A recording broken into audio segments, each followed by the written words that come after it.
My name is Martin Smith. I'm a children's neurologist in Oxford, United Kingdom. One of the things our team has been looking forward to for several years is hosting the annual conference of the British Paediatric Neurology Association, the BPNA, in January 2021.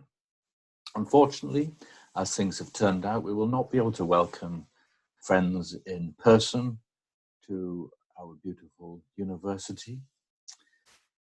The conference is going to be fully virtual this year, although we are hoping to host a more familiar gathering in 2024.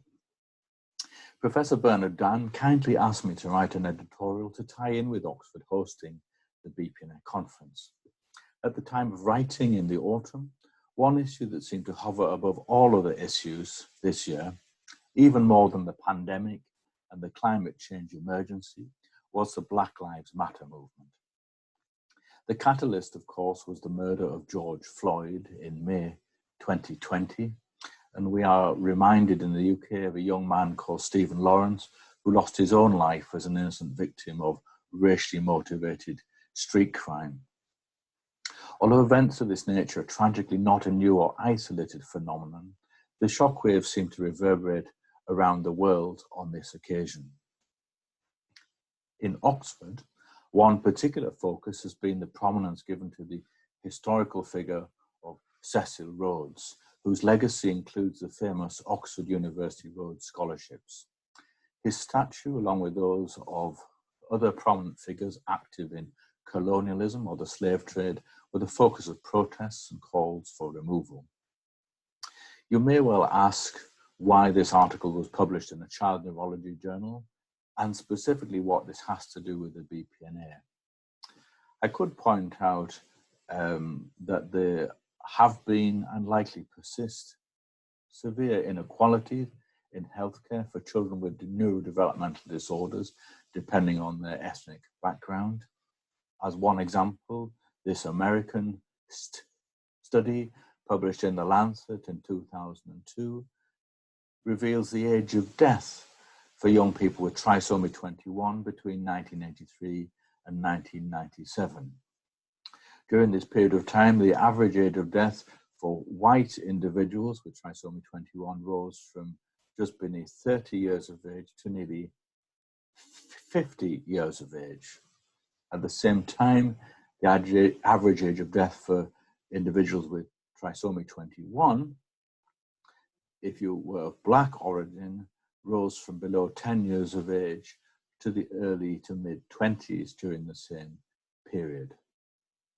It's also a matter of fact that the upper echelons of most professions in the UK, whether medicine, politics or law, are underrepresented by individuals from the Afro-Caribbean community.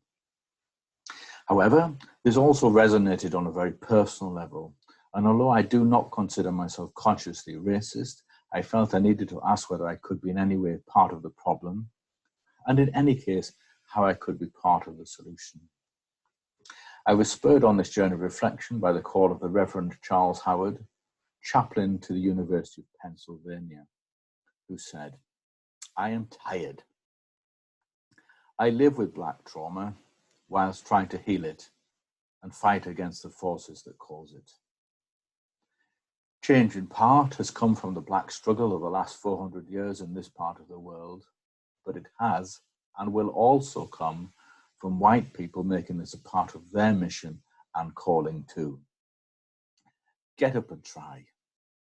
Care for us, but also fight for us. Please." I realize my article has the potential to have inadvertently caused offense, and I assure anyone listening that that was not intended. I also realize that my article may appear in some ways naive and conflate a number of issues such as the legacy of colonialism, the slave trade, police and society brutality to people of African origin. It's also very difficult to rectify issues that are symptomatic of inequality or prejudice in wider society within a small professional niche, although I have included some examples of where the BPNA has taken a lead in education in Africa. Nevertheless, my article is an honest attempt to ask myself and those in my professional circles without any intended or implied criticism, whether we can actively promote equitable access to healthcare, and also our professional circles to those from Black communities. I hope our worldwide community of child neurology will be influential in change. Thank you.